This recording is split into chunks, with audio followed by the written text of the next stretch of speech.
Bonjour, bienvenue à tous dans cet atelier en ligne où on va parler de recherche d'information et de vérification de l'information en ligne avec un nouvel acronyme qui est en train de gagner en popularité, OSINT, OSINT pour Open Source Intelligence. On va en reparler en détail dans ce webinaire. Je suis Philippe Couve, je suis le directeur et le fondateur de Certificat.fr, qui est un organisme de formation basé à Paris et qui intervient en Europe comme en Afrique sur tous les sujets liés au numérique. Avec nous aujourd'hui, deux experts de hackers au bon sens du terme, Jean-Marc Bourguignon et Grégoire Pouget, qui sont les cofondateurs de Nothing to Hide.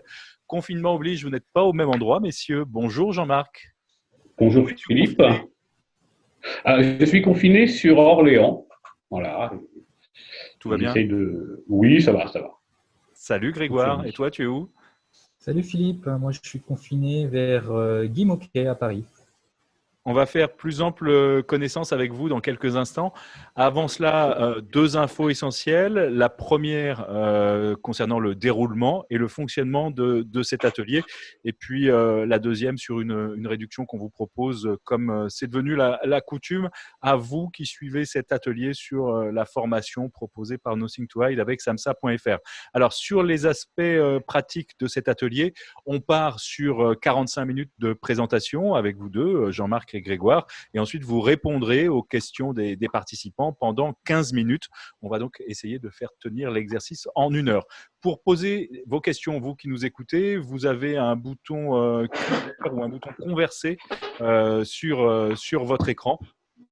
Et vous pouvez poser vos questions par cet intermédiaire-là, et je me ferai le porte-parole et le relais de vos questions auprès de nos experts.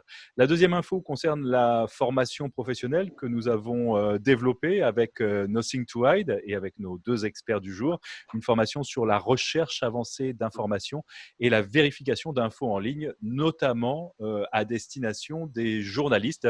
Cette formation est en train d'être reconfigurée pour être dispensée en ligne et elle sera programmée dans les prochaines semaines. Alors, contrairement à cet atelier que nous allons vivre en ce moment où plus de 200 personnes se sont inscrites, la formation, elle aura lieu avec des plus petits groupes de 12 personnes maximum, de sorte que les formateurs puissent accompagner chacun et chacune dans sa progression. Vous pouvez scanner le QR code avec l'appareil photo de votre smartphone, le QR code qui apparaît sur votre écran, pour avoir des détails et arriver directement sur la page de cette formation. À la fin de cet atelier, nous vous communiquerons un code qui vous permettra également de bénéficier d'une réduction sur cette formation. Un dernier mot, si vous êtes en France et si vous êtes concerné par les mesures de chômage technique ou d'activité partielle, comme on dit, vos formations, il faut que vous sachiez, peuvent être prises en charge à 100% en ce moment, et toutes les formations du catalogue de samsa.fr sont éligibles à ce dispositif. Et puis, nous avons également développé un cycle de 5 formations autour de la transformation numérique et des nouveaux médias, 5 modules de formation en ligne pour acquérir les bases dans différents domaines, dans le domaine de la vidéo avec smartphone, dans le podcast d'interview, dans les outils et méthodes de travail collaboratif à distance, dans la créativité éditoriale et dans les outils et techniques de veille d'information, notamment dans une dimension territoriale. Chacun de ces 5 modules sera accessible en ligne à partir de début mai et jusqu'au début du mois de juillet, donc 2 mois, pour suivre un ou plusieurs modules à votre rythme, avec toujours l'appui d'un formateur qui sera à disposition tout au long de la formation. Dans cette période difficile, nous avons également décidé de proposer ces modules à un tarif le plus bas possible. Ils sont proposés à 200 € hors taxe pour qu'ils soient accessibles au plus grand nombre, même si vous ne bénéficiez pas des mesures gouvernementales en France. Pour en savoir plus, vous pouvez nous adresser un message dans la rubrique contact du site samsa.fr ou bien en écrivant un email à contact@samsa.fr, et on essaiera de vous dire à quoi vous avez droit, puisque les situations sont parfois différentes selon que vous êtes CDD, CDI, pigiste, intermittent, demandeur d'emploi, etc. Si vous n'êtes pas en France, nous vous invitons à vous renseigner sur les dispositifs qui peuvent être mis en œuvre dans votre pays. Voilà pour l'introduction. Jean-Marc, Grégoire, vous êtes prêts ? Nous sommes prêts. Alors, avant de commencer, peut-être un petit mot d'explication sur cette ONG, organisation non gouvernementale, que vous avez créée, qui s'appelle Nothing to Hide. Pourquoi ce nom et qu'est-ce qu'elle fait, cette ONG? Alors, bonjour à tous et à toutes.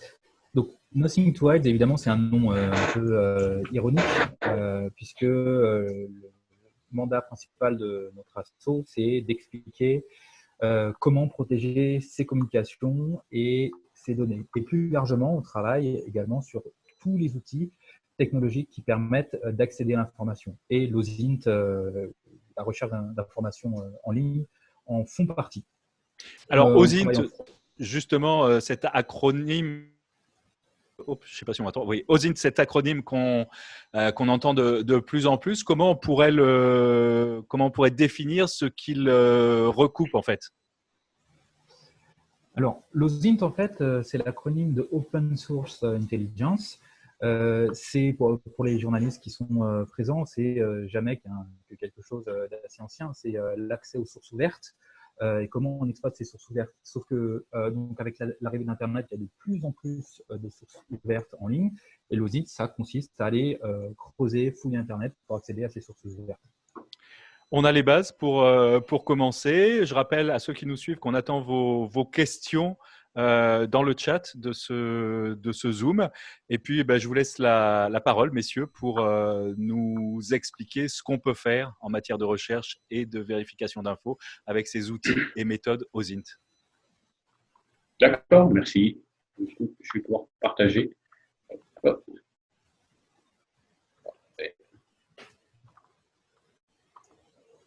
Alors, d'abord, un tout petit point méthodologique sur l'OSINT, on a expliqué ce que c'était. L'OSINT, donc, ça consiste à aller sur Internet, rechercher des sources ouvertes et des infos. Et en fait, si on parle un peu, si on prend une image qui va un peu parler, l'OSINT, c'est un peu de la pêche au gros. C'est-à-dire qu'on a une idée de sujet, on va creuser sur ce sujet, et par contre, on ne sait pas ce qu'on va trouver, puisqu'on n'est pas maître des sources qui sont mises en ligne, ou de l'information qui sont en ligne. Donc, en fait, la première question à se poser, c'est quels sont les besoins, qu'est-ce qu'on cherche, donc c'est un peu le sujet. Ensuite, la deuxième chose,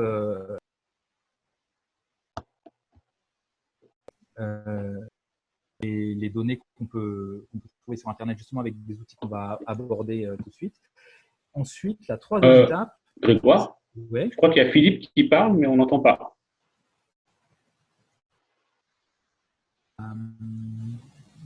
Ah, d'accord. Alors, voilà, il faut que celui d'entre vous qui ne parle pas ferme son micro, parce que sinon, ça fait beaucoup de bruit et on a du mal à suivre. D'accord. Donc, donc, je disais, la troisième étape de l'OSINT, c'est d'aller analyser les informations qu'on a recueillies. Et en fonction de ça, quatrième étape, c'est on définit soit des nouvelles exigences pour s'appuyer sur les données qui viennent d'être recueillies, soit on met fin à l'investigation et on commence à écrire ou publier, ou quelle que soit la finalité de ce qu'on souhaitait faire avec l'OSINT. C'est-à-dire que on sait ce qu'on cherche, l'OSINT, mais on ne sait pas ce qu'on va trouver. Ça, c'est très, très important d'avoir ça en tête. Alors, on va commencer par une petite histoire assez connue qui est pour illustrer un petit peu ce qu'on peut trouver dans les fichiers avec les métadonnées. Vous connaissez tous les antivirus. Il y a une firme assez célèbre qui s'appelle McAfee, qui a été créée par un type assez sulfureux qui s'appelle John McAfee. John McAfee était au Belize, c'est un citoyen américain mais qui est parti se réfugier au Belize. C'est une personnalité assez particulière. Il a été accusé de meurtre parce qu'on avait retrouvé un corps dans sa propriété. Donc il était en fuite. Les autorités du Belize le cherchaient et Vice Magazine, qui est un magazine un peu trash, qui est très à l'affût de ce genre d'histoire, et allait faire une interview de John McAfee. Et ce qui est très intéressant, c'est que John McAfee était en fuite, il avait communiqué sa position uniquement au rédacteur en chef de Vice qui l'avait rencontré. Vice a publié un article, vous avez la copie d'écran, qui était titré en mode très Vice, We are with John McAfee right now, suckers. On pourrait traduire en français, on est avec John McAfee, bande de nazes. Sauf que les nazes dans l'histoire, c'était un peu eux, parce que si on passe à la slide suivante, la photo qu'ils ont publiée ici, où on voit John McAfee, le rédacteur chef de Vice, c'était il y a 5 ans, eh bien, si on récupère la photo, il y a quelqu'un à l'époque qui avait récupéré la photo, qui avait analysé les données de la photo. Parce qu'en fait, quand on publie un fichier, il y a plein d'informations qu'on appelle les métadonnées. Et notamment sur les photos, il y a des métadonnées qui sont extrêmement intéressantes, qui sont les données de géolocalisation de la photo. Il y a donc quelqu'un, un internaute, qui a récupéré la photo, qui les a analysées et qui a trouvé la localisation de John McAfee, qui n'était pas en l'occurrence au Belize, mais qui était au Costa Rica. Donc là, pour le coup, je laisse Jean-Marc faire la démo. Donc, on a retrouvé la photo originale qui a été prise, qui est publiée sur Wired, qui a fait un article ici. Donc, si tu descends, c'est la deuxième, c'est pas celle-là, c'est la deuxième. Donc, on va faire un clic droit, on va copier l'URL de l'image et après, on va aller sur un site qui est un service en ligne gratuit accessible à tous qui permet d'accéder justement à ces fameuses métadonnées. Donc, ce site, c'est exif.regex.info. Donc, il est ici. Et en fait, on a plusieurs façons d'analyser l'image. Soit on a le petit bouton parcourir qui permet d'aller analyser l'image qui est sur son ordinateur ou le code. Soit, encore plus simple, ce qu'on est en train de faire, on copie l'adresse de l'image sur Internet, on la colle dans le champ URL et on clique sur View Image Metadata. Et là, en dessous, vous allez voir exactement ce qui a été trouvé sur cette photo. Donc, il y a beaucoup d'informations, l'appareil qui a permis de prendre la photo, le zoom, l'objectif, etc. Et si on descend un petit peu, il y a quelque chose il y a même la date de la photo, il y a quelque chose qui est extrêmement intéressant, qui est la localisation. Donc, il y a les coordonnées GPS. Et ce qui est très pratique avec ce site, c'est que vous avez un raccourci parce que donc on a l'outil de latitude, mais c'est pas très exploitable. Et ce site fait un petit raccourci directement vers Google Maps. Ici, le lien qui est en haut, tu l'avais tout à l'heure. Et quand on clique dessus, eh bien, on entre automatiquement les coordonnées et on peut voir directement le lieu de géolocalisation de la photo.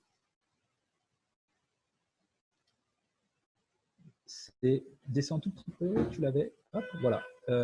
Map via Embedded Coordinates à Google. Et en fait, là, ça vous ouvre une petite fenêtre Google Maps qui vous donne la géolocalisation de la photo. Et on va pouvoir zoomer, dézoomer. Et il se trouve que la photo avait été prise au bord d'une piscine au Costa Rica. Alors, la fin de l'histoire, c'est que finalement, le FBI qui était à la recherche de John McAfee est allé le cueillir au Costa Rica. Donc ça, Exif, ce site-là, c'est un site vraiment ultra simple à utiliser qu'on peut utiliser dans pas mal de cas si on a une photo qui a été récupérée, qui a été prise quelque part. Il y a d'autres outils encore plus puissants parce que dans une photo, on peut trouver énormément de choses. On peut essayer de voir si la photo a été trafiquée, si elle a été floutée, montée, etc. Il y a également une super référence en ligne qui s'appelle forensics.com. Il y a une petite faute, mais on vous enverra le lien. Et Photo Forensics, pour le coup, c'est le genre d'outil qu'on voit en formation parce qu'il est vraiment assez avancé. Il n'est pas très intuitif, mais c'est assez fort tout ce qu'on peut faire avec. On peut analyser le spectre de la photo, on peut voir s'il y a eu une compression, non compression. C'est vraiment photoforensics.com une super référence pour ces outils-là. Et on donnera dans le mail qui sera envoyé après l'atelier avec le replay, on donnera l'ensemble des liens que vous allez citer au cours de cette présentation.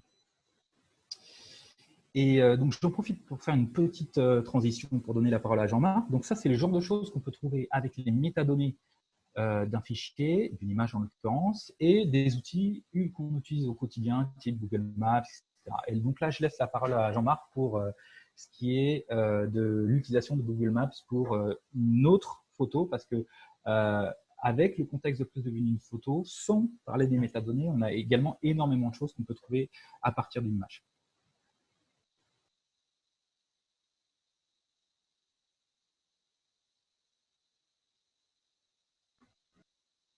Ok, c'est bon. Donc, c'est à mon tour, tout le monde m'entend bien. Okay. Alors, du coup, oui, comme là, on a vu que les métadonnées de n'importe quel type de document, donc là, en l'occurrence, c'était des photos, permettaient d'extraire des données. Du coup, ça peut me permettre de confirmer des choses ou d'infirmer d'autres avec ce genre de preuves, en fait. Et du coup, on va un peu plus regarder ce qu'on peut faire en termes de géolocalisation. Alors, vraiment, c'est assez basique. Dire c'est vraiment un use case, un cas d'utilisation ou vraiment un cas concret que j'ai eu, où on m'a simplement fourni 2 photos et on m'a simplement demandé de confirmer si c'était possible, s'il m'était possible de confirmer que les photos ont bien été prises dans une ville. Voilà. Et on m'a donné le nom de la ville. Donc c'est vraiment ce que j'ai envie de dire le cas qui peut arriver le plus simple, quoique. Vous allez voir que c'était encore plus simple parce que j'ai eu vraiment de la chance sur ce coup-là. J'aurais pu y passer 7 heures, 8 heures, voire ne jamais réussir. Et du coup, là, on va vraiment parler, on ne va plus parler des métadonnées, mais on va parler vraiment de la photo, c'est-à-dire du contenu, c'est-à-dire des datas, vraiment le contenu de la photo. Donc, hop, donc voilà, les photos en question qu'on m'a fournies. Donc évidemment, j'ai flouté les visages. Donc ça, c'est la photo numéro 1. Alors, n'oublie pas, hein, on est bien d'accord, j'ai le nom de la ville. Donc, c'est Sukelvia, donc c'est quelque part. Et donc, j'ai une photo, j'ai 2 photos, et voilà ce que j'ai. C'est tout. Alors, je répète, vraiment, j'ai le nom de la ville, donc c'est beaucoup plus simple, évidemment. La première chose que je fais, c'est évidemment d'aller sur Google Maps et de taper le nom de la ville. Ce que j'ai fait, donc voilà ce que j'ai obtenu par défaut, tout simplement en tapant le nom de la ville. Donc j'ai évidemment la version, le nom de la ville en syrien, en arabe.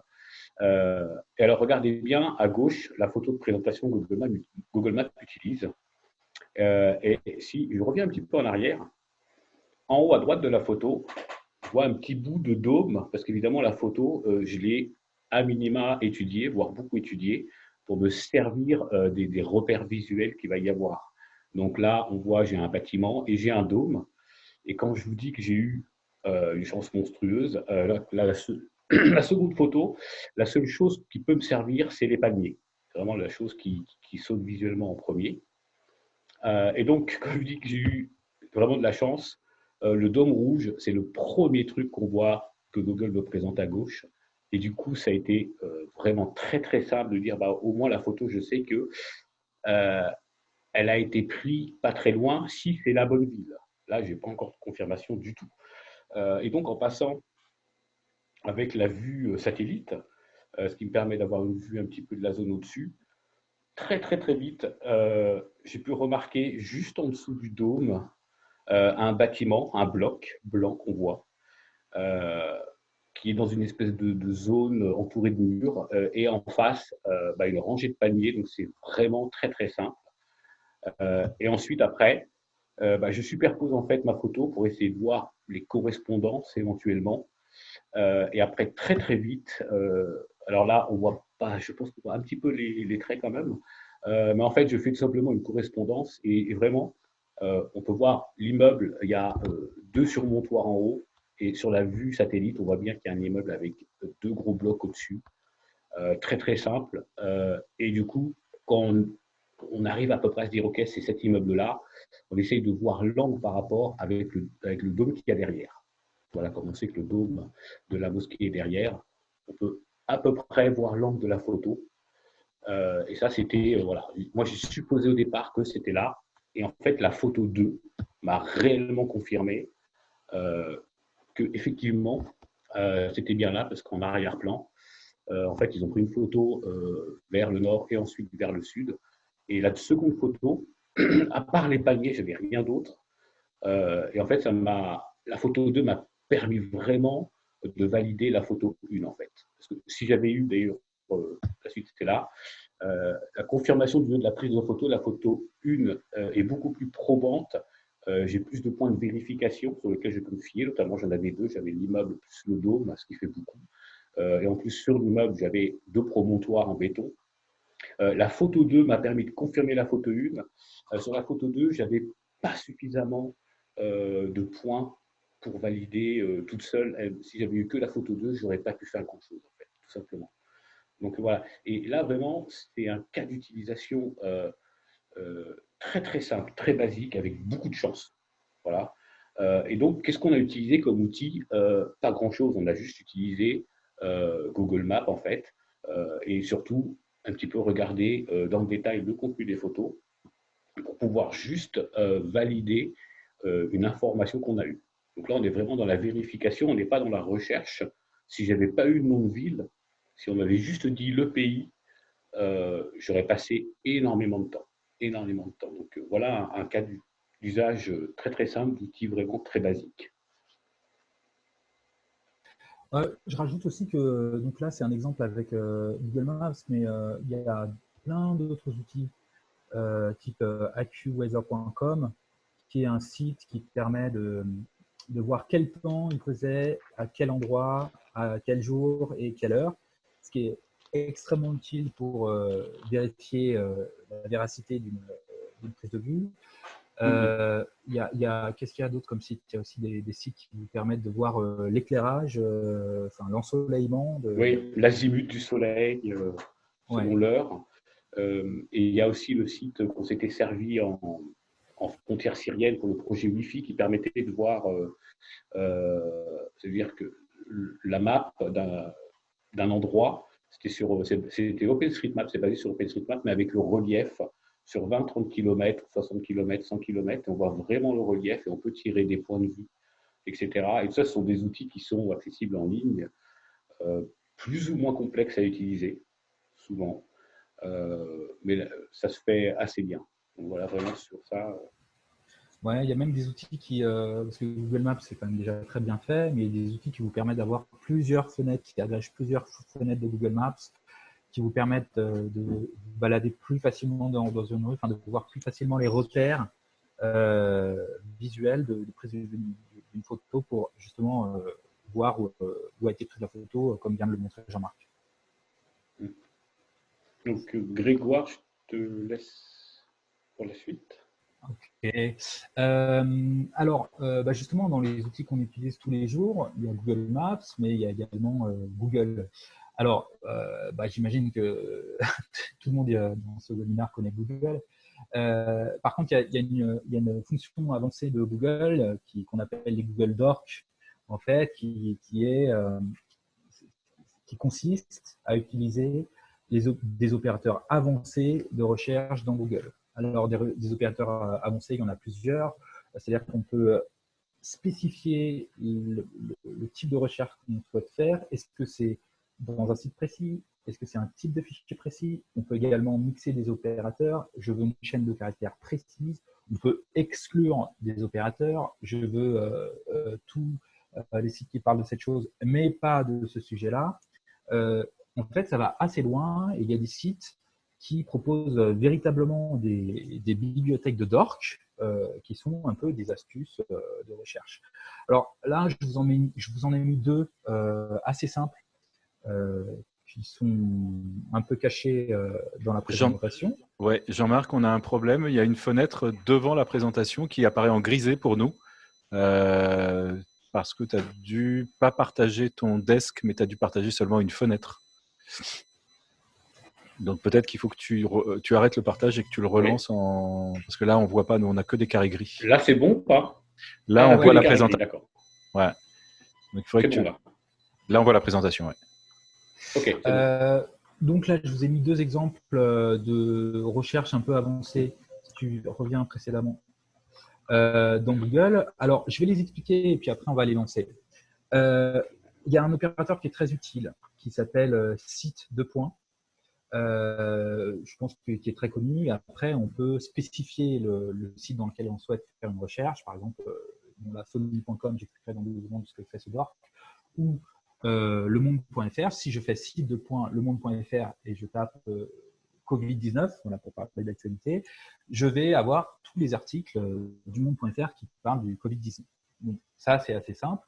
Il y a quelque chose qui est plus intéressant avec les dorks, c'est la première puce ici, site de point étoile.sony.com. Alors, qu'est-ce que ça veut dire ça? Ça veut dire que je vais chercher dans, non pas le site sony.com, mais l'étoile, c'est ce qu'on appelle un caractère joker. C'est-à-dire que ça peut être une lettre un caractère ou 100 ou 1000 caractères. Donc là, je suis en train de demander à Google, avec cette recherche, affiche-moi tous les sites qui commencent par n'importe quelle chaîne de caractères et qui se finissent par .sony.com. Donc, Google va m'afficher tout ça, mais je vais lui demander de restreindre cette recherche à -site de .www.sony.com. Donc, affiche-moi tous les sites qui appartiennent à sony.com et dont le sous-domaine n'est pas 3W. Alors, à quoi ça sert ce dork? C'est assez pratique quand on veut un peu voir. Très concrètement, ça vous sort tous les sous-domaines d'un nom de domaine. Ça va nous sortir tous les sous-domaines de sony.com, c'est-à-dire que ça va nous sortir éducation.sony.com, musique.sony.com, etc. Et ça, c'est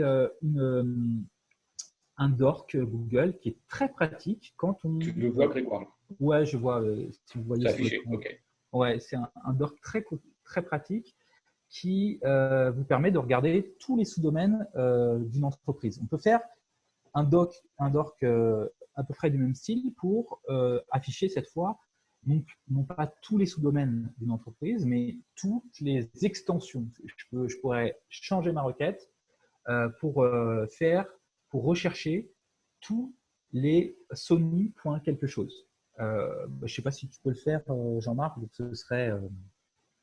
ce serait l'inverse. Je ferais site étoile.sony.étoile moins site www.sony.com ou même moins site sony.com. Et donc, vous voyez, là, sur Google, nous remonte les sony.net, les sony.dk, les sony.acz. Et ça vous permet de voir un peu la présence internationale d'une marque ailleurs et d'aller peut-être chercher sur ces sites d'autres informations. Alors, il y a un deuxième dork qui est extrêmement utile. Et là, la deuxième ligne, je mixe deux opérateurs de ciblage. Je reprends l'opérateur site de point, et cette fois, je vais cibler un site unique qui s'appelle nothingtohide.org. Donc, pas w.nothingtohide.org, pas un sous-domaine, juste nothingtohide.org. Et je demande à Google d'aller me chercher dans ce site-là tous les fichiers de type PDF. Alors ça, c'est une mine d'or quand on veut récupérer des informations sur le site d'une entreprise, c'est de voir tous les fichiers PDF que cette entreprise a laissés quelque part. Alors, j'explique l'opérateur FileType. FileType, PDF, je demande à Google de remonter tous les PDF. On pourrait aussi, à la place de PDF, mettre une autre extension, DocX, JPEG, et ça vous remonte toutes les images. Alors, il se trouve que tous les fichiers il se trouve que les fichiers PDF, c'est en général une mine d'or. Pourquoi? Parce qu'on publie un PDF quelque part, après on oublie. Donc, en général, on trouve vraiment pas mal d'informations. Et la deuxième chose extrêmement intéressante dans la recherche de PDF en ligne sur un site précis, c'est qu'en général, dans les fichiers PDF, on retrouve toujours dans les propriétés du fichier, dans les fameuses métadonnées dont on parlait tout à l'heure, le créateur du fichier. Et ça aussi, ça peut être une information super intéressante parce que vous savez, quand vous créez un fichier avec un outil d'éditeur de texte type Word ou autre, l'auteur par défaut, c'est le nom de votre ordinateur. Dans la plupart des grosses entreprises, le nom de l'ordinateur est associé au nom de la personne. On peut retrouver des informations assez intéressantes. Donc là, on n'est pas allé éplucher des sites, on est allé éplucher notre site, nothingtohide.org, et on voit tous les fichiers PDF. Et bon, on a une saisine parlementaire du Conseil constitutionnel, on a la recette du Gloubi-Boulga, et on a notre guide de protection numérique. Alors, la recette du Gloubi-Boulga, c'est parce qu'on faisait une formation justement sur des ateliers pour enfants, sur l'accès à la littératie numérique. Alors, il y a des bibliothèques de dork qui vous permettent… justement, petite démo, Jean-Marc, si tu changes nothingtohide par un autre site, on peut faire lemonde.fr, hein, juste pour remontrer le fonctionnement. Réaliser son trucage en direct. Voilà, c'est pareil, on trouve tous les PDF sur le site du lemonde.fr. Alors, on peut aller encore plus loin avec les dorks. plus on connaît les dorks, plus on peut affiner ses recherches. Et il y a une recherche aussi qui est qui paye beaucoup souvent, c'est d'aller chercher dans tous les Google Docs, parce que ça c'est pareil, c'est typiquement en termes de fuite de données dans les entreprises, l'utilisation des outils de Google, c'est une bénédiction, une malédiction selon l'endroit où on se trouve. Et en fait, on peut aussi aller chercher site de points doc, on prend le pattern, le schéma de l'URL des Google Docs, donc c'est docdocs.google.com, et après on entre les chaînes de caractères qu'on veut rechercher, et là c'est pareil, c'est un doc qui paye largement. On peut les combiner, on peut aller très très loin avec les Google Docs. Ouais. Vas-y.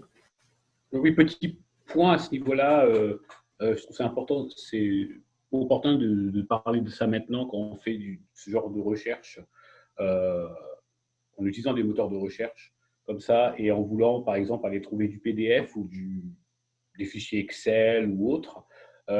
Il faut bien faire attention à ce que va vous retourner le résultat du moteur de recherche en regardant bien les liens qui vont vous être fournis et faire bien attention avant de cliquer pour savoir où est-ce que ça vous emmène. Concrètement, si vous voyez dans le lien quelque chose où il y a marqué intranet, tout mot-clé qui tout de suite peut vous faire dire c'est quelque chose, normalement, je n'ai pas à avoir accès. Là, attention, simplement, vous passez un petit peu la ligne rouge. Et par exemple, Olivier Laurélie en a fait les frais, pour ceux qui ne sont pas au courant, en allant chercher des documents. Il est tombé sur des documents de l'INRIA, je crois, je ne sais plus exactement, qui étaient donc en libre accès. Du moins pas en libre accès, mais référencés par Google parce que l'administrateur du site n'avait pas mis les bons droits pour bloquer, par exemple, simplement les moteurs de recherche pour pas que ces dossiers-là, ces documents-là soient référencés. Et en fait, ils l'ont été par Google. Et donc, du coup, par ce biais-là, il est arrivé sur un endroit du site où il n'avait pas à être. Et du coup, il a été condamné en appel et en appel. Ouais, bah justement, dans les formations, on commence, quand on fait de l'OSINT, et ce qu'on fait en début de formation, c'est qu'on prépare ce qu'on appelle l'environnement de travail. C'est-à-dire qu'on installe 2-3 outils qui permettent justement de vous prévenir de ce genre de problème. Alors, qu'est-ce que c'est? C'est à minima un VPN qui permet de faire en sorte que si jamais vous mettez les pieds dans un endroit où vous n'étiez pas censé aller sur Internet, et ben c'est pas vous. On ne pourra pas remonter jusqu'à vous, on montera jusqu'à Nothing to hide, les VPN. Nothing to hide, parce qu'on distribue des VPN, mais ou l'IP de n'importe quel autre fournisseur de VPN. Et puis en fait, aussi, ce qu'on fait aussi, c'est qu'il y a toute une flopée d'extensions extrêmement intéressantes qu'on peut installer dans les navigateurs pour faire des captures de pages, pour enregistrer vite fait des pages, pour enregistrer des sessions, parce qu'en général, quand on travaille et qu'on fait de l'OSINT, on se retrouve vite à avoir une centaine d'onglets. Et en général, ces sessions-là, on peut les enregistrer assez facilement avec plein d'extensions très utiles. Alors justement, dans la vie, il n'y a pas que Google aussi. Google, c'est extrêmement pratique. En termes d'OSINT, il n'y a pas un outil plus puissant. C'est vraiment extrêmement puissant. Mais par contre, il y a des choses qui sont assez intéressantes aussi. C'est que quand on fait une recherche sur quelque chose, sur un sujet, ça peut être très utile de ne pas faire ce recherche, après avoir fait ses recherches éventuellement dans Google, de passer par d'autres moteurs de recherche. Alors, soit des moteurs de recherche nationaux, parce que Google est majoritaire dans d'autres pays, mais dans plein de pays, mais dans certains pays, typiquement au Japon, par exemple, c'est Yahoo qui a 90% des parts de marché. En Pologne, je crois aussi, c'est une autre exception, il y a un autre navigateur, un autre moteur de recherche qui est très utile. Et en général, ces moteurs de recherche vont vous renvoyer d'autres résultats. C'est normal parce que ce n'est pas le même algorithme. Il y a aussi ce qu'on appelle les moteurs de recherche verticaux. Si tu peux cliquer, on a un petit exemple. Là, c'est un site qui s'appelle… c'est quoi l'URL déjà? C'est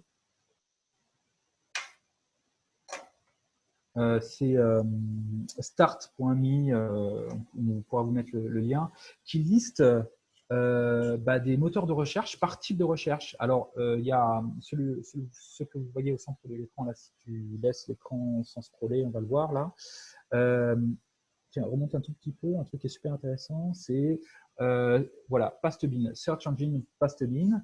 Alors, Pastebin, c'est un site sur lequel on retrouve énormément de… C'est un site de partage de documents, de partage de fichiers au format texte. Et sur Pastebin, on retrouve énormément de leaks qu'on peut aller chercher. Et donc, il y a des moteurs qui sont spécialisés dans la recherche sur Pastebin. On peut aussi aller chercher ces fuites sur Pastebin en utilisant des dorks précis dans Google, mais ça, c'est des verticaux qui vous permettent de chercher ou dans Pastebin, ou uniquement des images, ou uniquement des archives, des pages qui ne sont plus publiées sur le site original, mais qui sont publiées ailleurs, comme archive.org et j'en passe.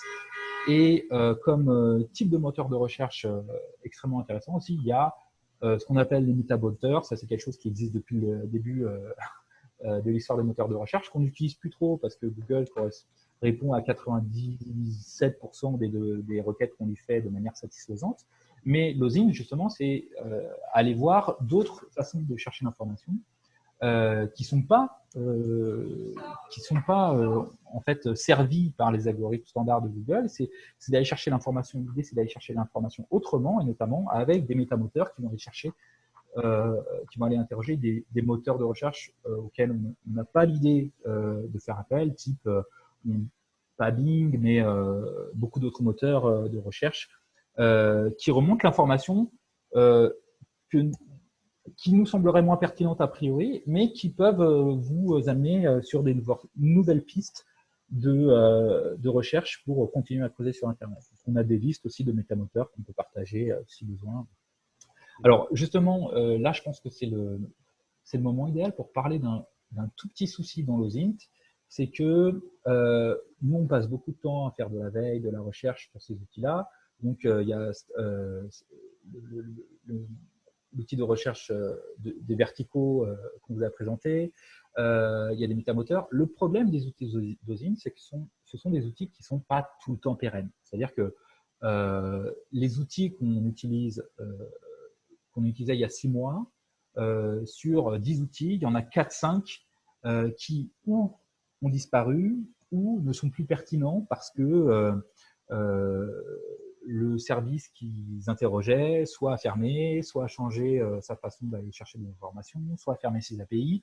Typiquement, il y a encore un an, il y avait des super outils pour aller chercher de l'information sur Facebook qui permettait d'avoir une personne, la liste de ses amis, pas ses dernières conversations, mais ses derniers échanges publics, qui était extrêmement puissant. Et Facebook, en fait, a coupé tous les accès à ces API. Donc, en fait, pour les outils d'OSINT qui vous permettent d'avoir des informations, il faut faire pas mal de veille, il faut pas mal creuser, il faut pas mal actualiser assez régulièrement ces bookmarks et ces références.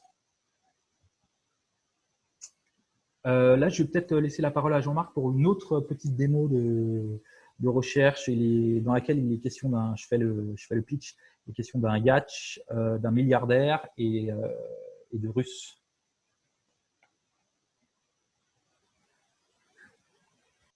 Tu as ton micro fermé. Hop, normalement c'est bon. Ok, super. Oui, juste la petite anecdote marrante pour les moteurs de recherche, j'avais utilisé il y a moins d'un an le moteur de recherche Lycos, pour ceux qui ont connu le beau labrador noir, qui était un moteur de recherche français. Voilà, et maintenant on fait quoi? On refait la roue. Et du coup, je me suis servi. Pourquoi? Parce qu'il n'est plus maintenu. Par contre, par exemple, ce genre de moteur, il a gardé en cache, il a gardé beaucoup de choses de l'époque, il y a très longtemps. Et du coup, c'est pas mal pour déterrer des choses, d'utiliser des vieux moteurs de recherche. Il y a encore beaucoup de choses et j'ai trouvé pas mal de trucs qui dataient des années 90. Donc, voilà pour le truc. Et donc, vous voyez la suite que, hop, par contre, hop là, ce que je voulais vous montrer, c'est ça. Hop, oui, c'était un petit truc, comment chercher, trouver de l'info très rapidement. Et alors ça, c'est un petit peu hop, pardon, je vais couper ça. C'est un petit peu du loisir, mais je le fais quand même régulièrement. Et c'est pour justement garder un petit peu, comme il a dit Grégoire, les outils d'OSINT, il y en a tout plein qui naissent et qui meurent très rapidement. Il y en avait un qui était très connu, c'était le portail Intel Technics, qui fournissait plein d'outils qui a fermé. Pourquoi ils sont fermés? Parce que l'OSINT, c'est devenu quelque chose à la mode, tout le monde l'utilise. Ceux qui proposent ces services comme ça, qui hébergent un service sur un site web, etc., eh ben, ils payent de leur côté. Alors au départ, ils font gratuit et il y a tellement de visites parce que leur service est pas mal, que ce soit de la recherche sur Instagram, TikTok, peu importe, différents services. Seulement, ils se font déborder parce que c'est des liens qui s'échangent sur différents forums et tout le monde les utilise. Et au bout d'un moment, celui qui tient ce site-là, enfin du moins ce service-là, il se retrouve à payer le trafic. Et c'est notamment la cause de pourquoi est-ce que beaucoup de services comme ça naissent et puis meurent. Et donc voilà, par exemple, moi, ce que j'aime bien faire de temps en temps, parce que l'OSINT, ou peu importe comment on l'appelle, faire de la vérification d'informations, etc., c'est un petit peu aussi comme un sport. Il faut un peu le pratiquer régulièrement pour garder les bons réflexes. Et c'est ce que je faisais, peut-être un peu moins maintenant, j'ai un peu moins de temps. Et par exemple, concrètement, j'avais rebondi sur un tweet de Fabrice Arfi avec l'histoire de Benalla et son copain oligarque, Alexander Makhmoudov. Et en fait, je ne sais pas pourquoi est-ce que j'ai tiqué là-dessus, c'est qu'à l'époque, je faisais beaucoup d'OSINT et puis du coup, c'était des réflexes qui me venaient. Et, et du coup, je me suis dit, tiens, pour moi, le mot oligarque russe, ça sonnait avec yacht, en fait, assez basiquement. Et je n'arrive pas à changer de... Hop là. Et du coup, en fait, j'avais bêtement tapé son nom dans un moteur de recherche. Alors aujourd'hui, vous pouvez le faire, taper son nom. On n'a pas ta fenêtre, Jean-Marc. Je pense que ça arrive parfois, ça bug de temps en temps. Il faut arrêter le partage et le relancer. Ok, ça marche.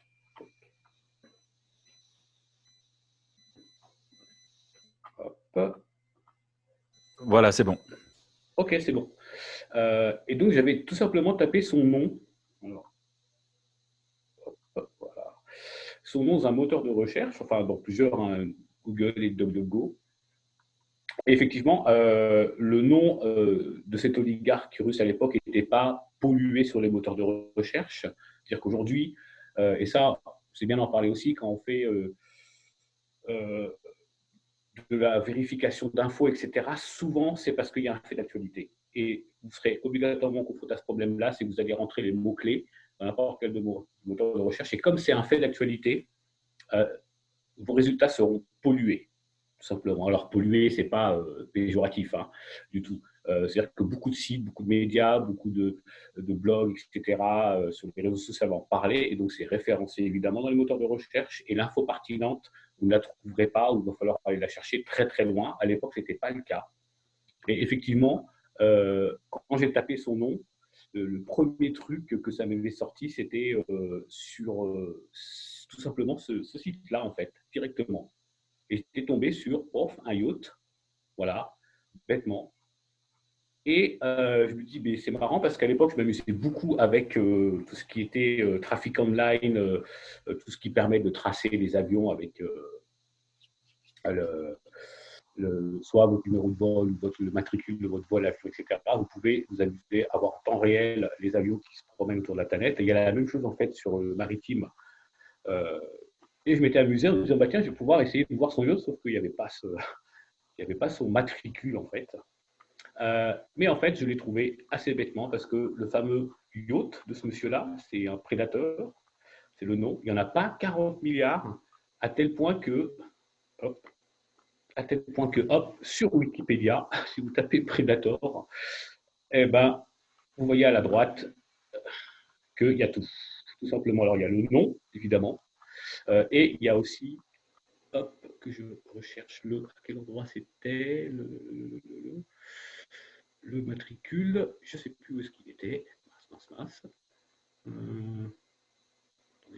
Hop, on fait ça. Le matricule, que je ne dis pas de bêtises, c'était pas là. C'était bien sur Wikipédia.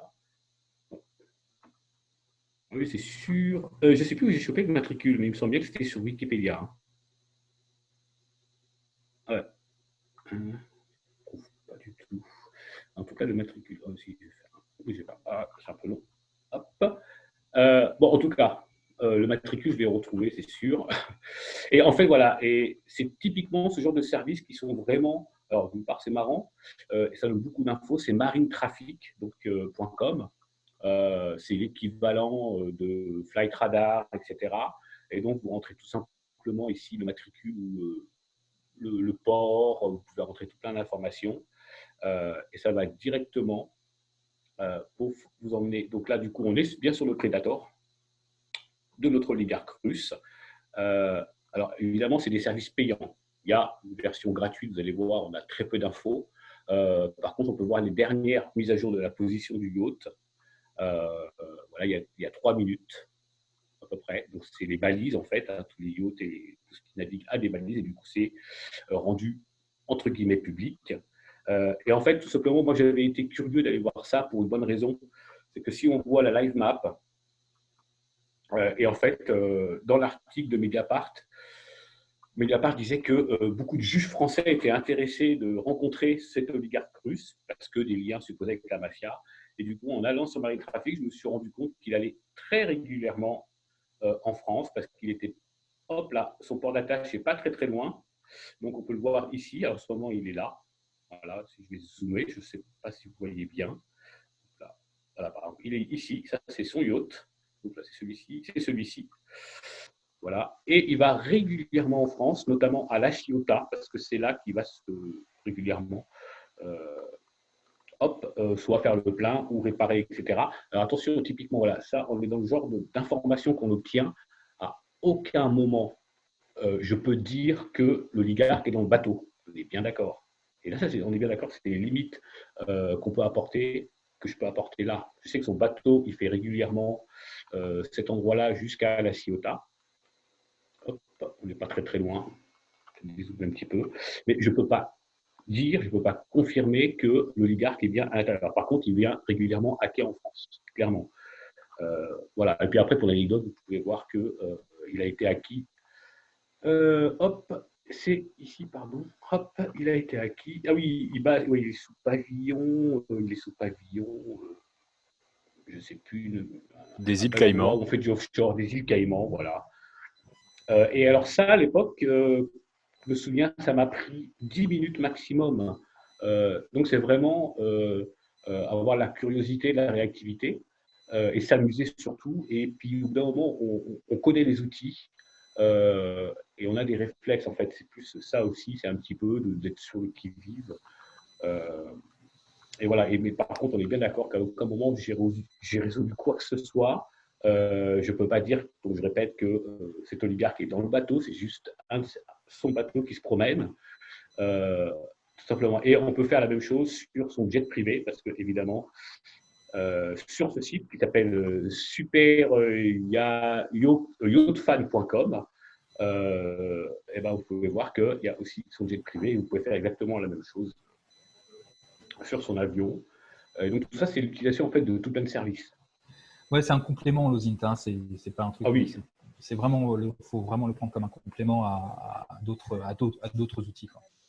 On va peut-être passer aux questions, messieurs, notamment sur la toute première partie de ce que tu as exposé, Grégoire, concernant les images et les données EXIF qui figurent dans ces images ou qui sont attachées à ces images.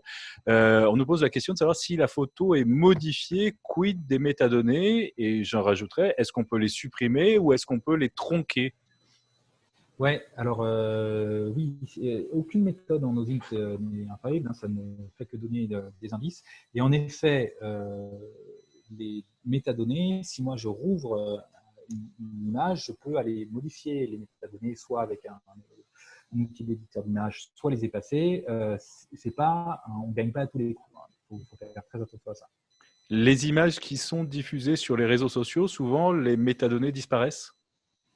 En effet, alors depuis, je ne sais pas si c'est lié, mais depuis 3, 4, 5 ans, à peu près au même moment où il y a eu la mésaventure où John McAfee a eu sa mésaventure, avant sur Facebook et Twitter, les photos envoyées conservaient leurs métadonnées. Aujourd'hui, quand on envoie une photo sur un réseau social quel qu'il soit, les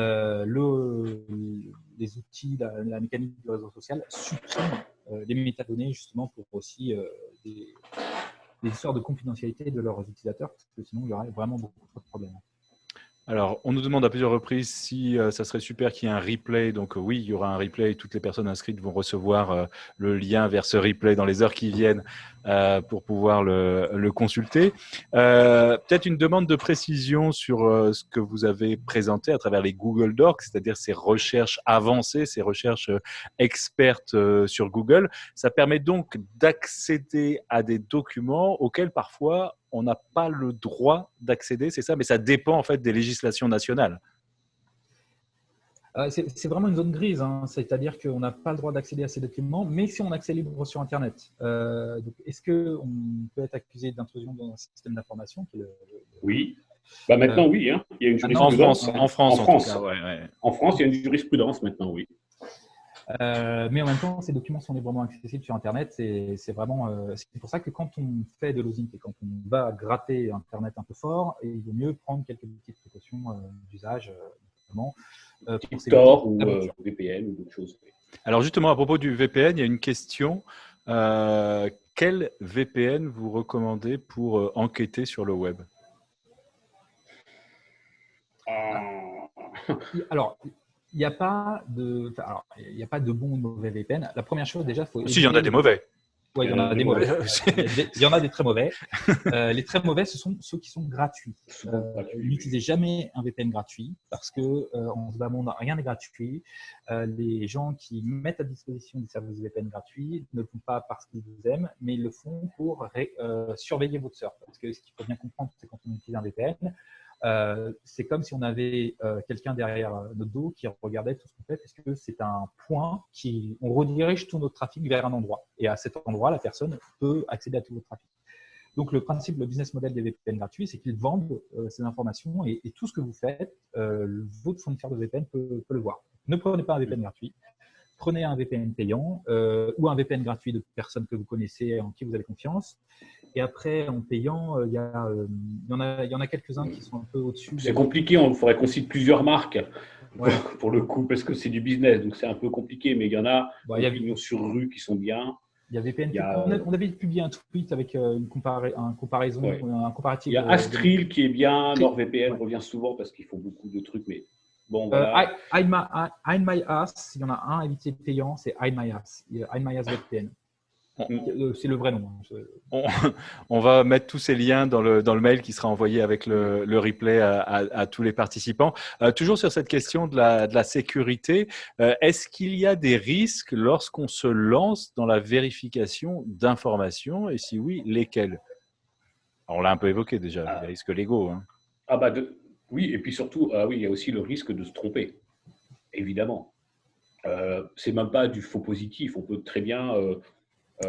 si on fait, par exemple, je sais pas, une vérification d'infos où on fait un petit peu d'investigation en ligne et puis que c'est sur un sujet bien précis, très très vite on se retrouve submergé de données, d'onglets ouverts et on a la tête dans le guidon parce qu'on a de la donnée, on trouve des choses, on tire la fameuse pelote de laine et souvent on n'a pas assez de recul et si on prend une mauvaise direction, on peut continuer à être dedans. Et pas forcément. Moi, ça m'est arrivé plusieurs fois de faire un peu le foufou comme ça et de me rendre compte au bout d'un moment, je dis mais non, en fait, c'est parce qu'à un moment donné, j'ai trouvé une info que j'ai vérifiée très rapidement, mais c'était ce que je voulais trouver. Donc vraiment, du coup, c'est plus des erreurs vraiment pas forcément techniques. Hein. C'est la méthode. C'est la méthode. Voilà, je pense qu'il faut beaucoup de méthodologie et vraiment l'OSINT, c'est pas de la magie, c'est pas un fourre-tout parce qu'aujourd'hui on voit par exemple, le milieu de la sécurité s'en empare à juste titre, parce que ça sert aussi en sécurité informatique, évidemment. Donc aujourd'hui, ça devient un petit peu un fourre-tout, et je pense qu'il faut faire aussi attention de comment on l'utilise. Et justement, l'OSINT appliqué au métier de l'information, notamment du journalisme, ça ne vous affranchit absolument pas des bases qui sont de vérifier, sourcer plusieurs fois et recouper l'information. L'anecdote d'il y a moins de 6 jours, c'est le tweet où il y avait une espèce de panneau d'affichage dans une ville qui disait « Appelez tel numéro pour nous donner des sacs poubelles pour nos médecins et nos chirurgiens ». Et ça a été tweeté et tout le monde a dit « Ah oui, j'ai regardé la photo, ça semble bizarre. Moi, en fait, j'ai téléphoné bêtement. » Ça m'a pris 30 secondes, j'ai téléphoné et j'ai eu effectivement le service de l'hôpital qui m'a confirmé que la photo était vraie. Pendant que certains étaient en train de zoomer sur la photo pour voir s'il y avait des pixels. Mhm. Donc voilà, parfois, il ne faut pas perdre de temps non plus. Est-ce qu'il y a des… Oui, pardon. Vas-y, vas-y. Non, vas-y Philippe, vas-y. Est-ce qu'il y a, question difficile, est-ce qu'il y a des moyens de vérifier les déclarations, j'imagine, notamment des grands de ce monde, sur Internet? Ouais, alors ce qui fait partie aussi des outils d'osing, c'est, pour le coup, c'est plutôt des sources ouvertes en ligne. Moi, je pense à la Haute Autorité pour la transparence de la vie publique qui publie toutes les déclarations des députés aujourd'hui. Sinon, il y a d'autres outils ultra intéressants, la société.com pour vérifier des informations. Ça, c'est pour les entreprises et les actionnaires et les dirigeants des entreprises. Voilà. Il y a l'équivalent au niveau associatif aussi, sur le portail gouvernemental. Et après, oui, il y a le journal officiel, mais ça, c'est pas vraiment de l'osing, c'est plutôt, on va dire, c'est des sources ouvertes. Et ensuite, après, selon les pays, eh bien, il y a l'équivalent de société.com, l'équivalent d'une autorité comme la Autorité pour la transparence de la vie publique. Donc, pour le coup, il faut connaître un peu le contexte. Question technique. Comment savoir si un PDF est corrompu? Corrompu au sens déroulé? Non, j'imagine si des modifications ont été opérées par rapport à l'original. Ah oui, on le voit dans les propriétés, on voit les dernières modifications, il y a les dates, pour peu que ce n'ait pas été tronqué, d'accord, parce qu'un PDF, on peut éditer soi-même, on peut truquer des métadonnées, mais sinon, on peut voir les dates de dernières modifications, que ce soit du PDF ou du DocX, pour peu que ça ait été utilisé avec un logiciel genre Adobe Acrobat, etc. Mais on voit effectivement les modifications. Il y a une question que quelqu'un a vu passer dans la petite presse, une diapo Twitter, mais il faudrait savoir qu'est-ce que ça racontait parce qu'on ne s'est pas arrêté dessus. Ouais. On voulait faire une petite ode à Xavier Bertrand, qui est quelqu'un qui… c'était le… Très courageux. En fait, voilà, c'était pour vous montrer qu'il y avait des outils un peu plus avancés, parce que là, on vous a montré des services en ligne, mais aussi des outils qu'on peut installer sur son ordinateur.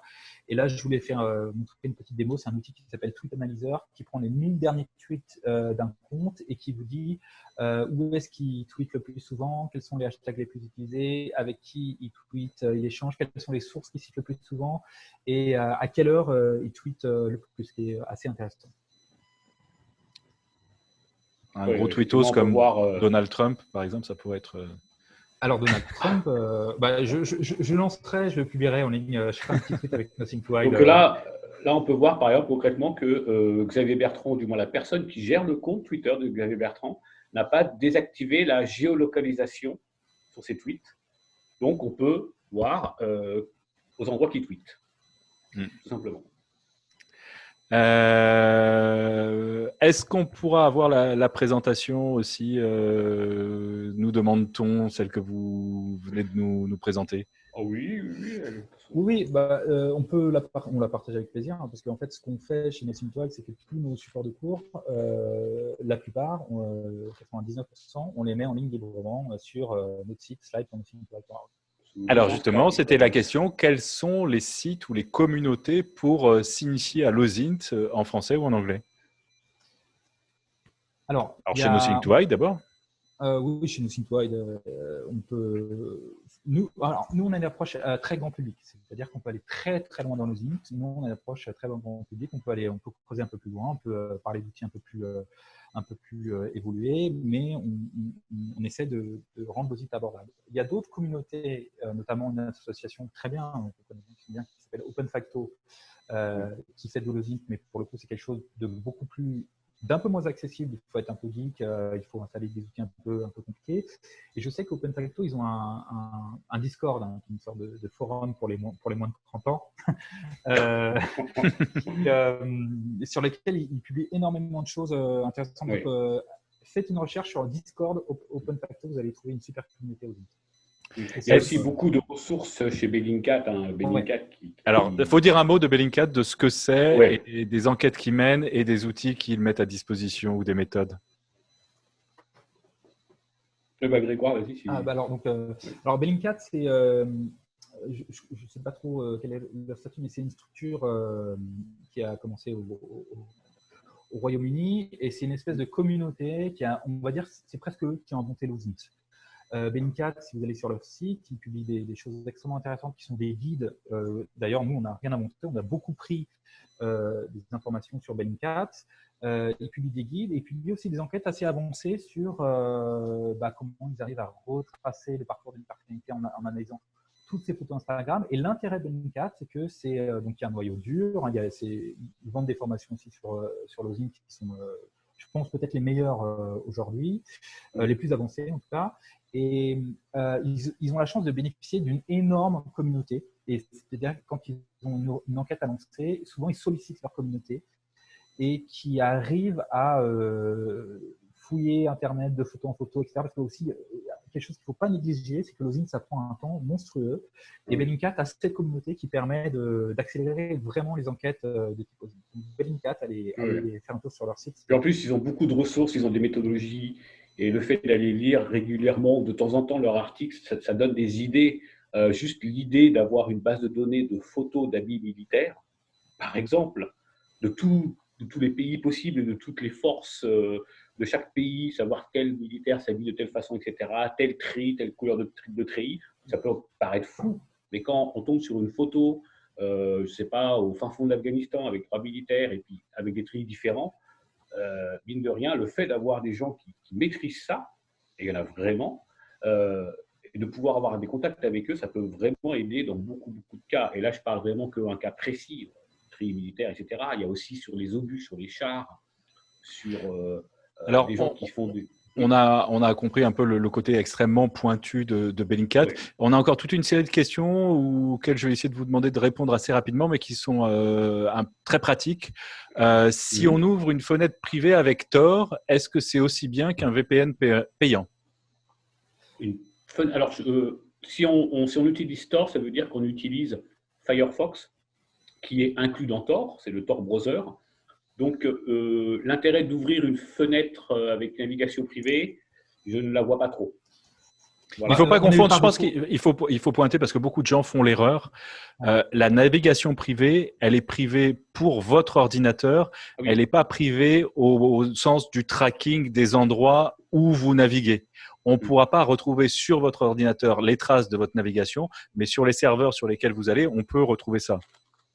Oui, tout à fait, c'est ça. Mais l'utilisation dans Tor Browser de la fenêtre navigation privée est un peu inutile parce que de toute façon, Tor Browser, justement, c'est le principe. Vous l'utilisez et une fois que vous le refermez, il n'y a plus de traces. Il n'y a plus de cookies. Il y a plus d'historique, et Tor ne laisse par ailleurs pas de traces sur les autres. Donc, pour répondre très brièvement à la question, Tor Browser, c'est au moins si ce n'est plus efficace qu'un VPN. Ça pose d'autres soucis, mais on n'a pas le temps de développer. Vous avez parlé de bibliothèque de Dork. Qu'est-ce que c'est? Alors, ce sont des sites qui référencent, moi je vous en ai montré que 2, et en fait, il y a toute une… il y a énormément de façons de communier avec ces opérateurs. Il y a des sites qui référencent l'ensemble de ces façons de communier des opérateurs et que je vous explique. Moi, j'ai mis tel opérateur pour obtenir ce résultat. Il y en a un qui est très connu que Jean-Marc vous affiche, voilà, Google Dorking. Ça, c'est la plus connue, Google Hacking Database. Bon, après, c'est des choses qui sont très orientées à hacking. Moi, j'ai connu ça, il y a les premiers Google Docs, je les ai connus il y a très longtemps, c'était un site qui s'appelait eJohn Hack Stuff ou quelque chose comme ça. C'était un des premiers à faire ce genre de choses. On pourra mettre la référence. Voilà. Et là, vous les avez. Alors, c'est vraiment du pré-mâché parce que vous voyez, ils mettent les liens de Google Docs déjà préformatés.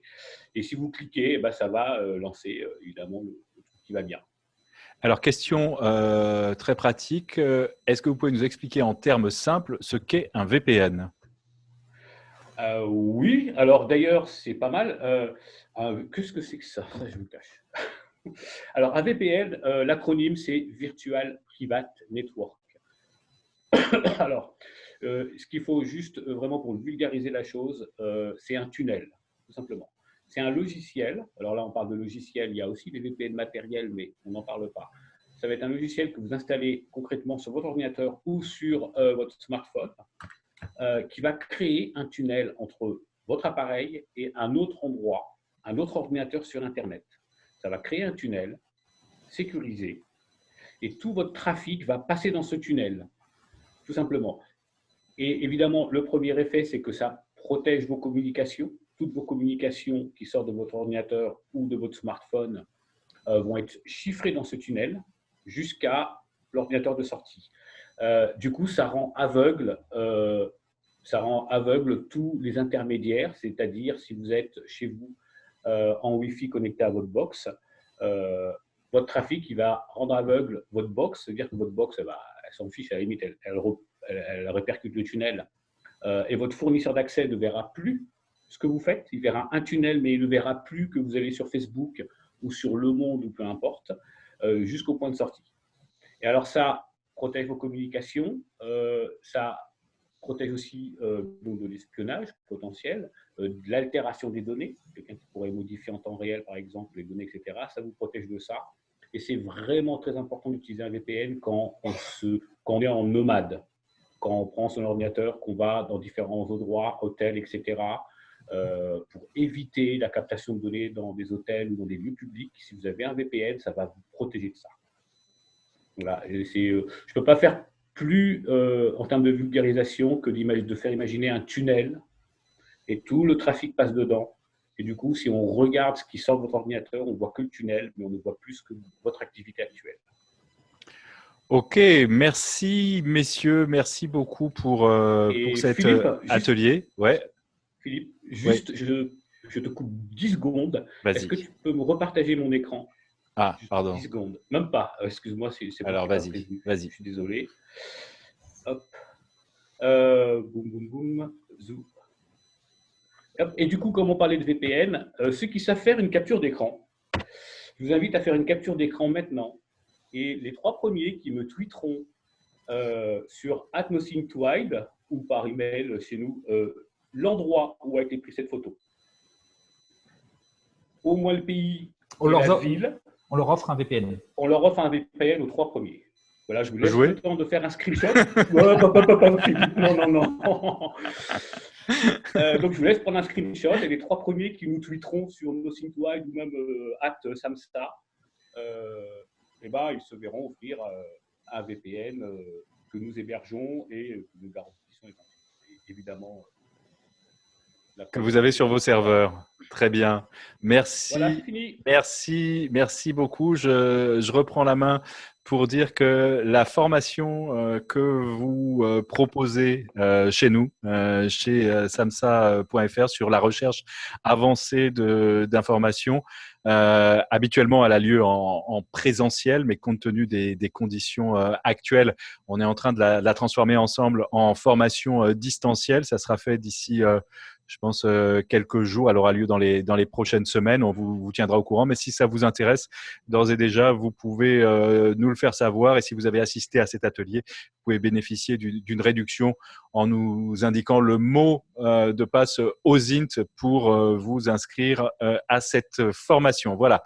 Merci à tous d'avoir assisté à cet atelier proposé par samsa.fr et Nothing to Hide.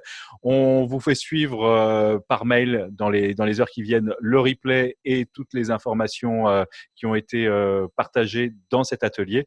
Bonne journée à vous, restez bien confinés, prenez soin de vous et on vous dit à très bientôt et dès la semaine prochaine pour un nouvel atelier. À bientôt, au revoir.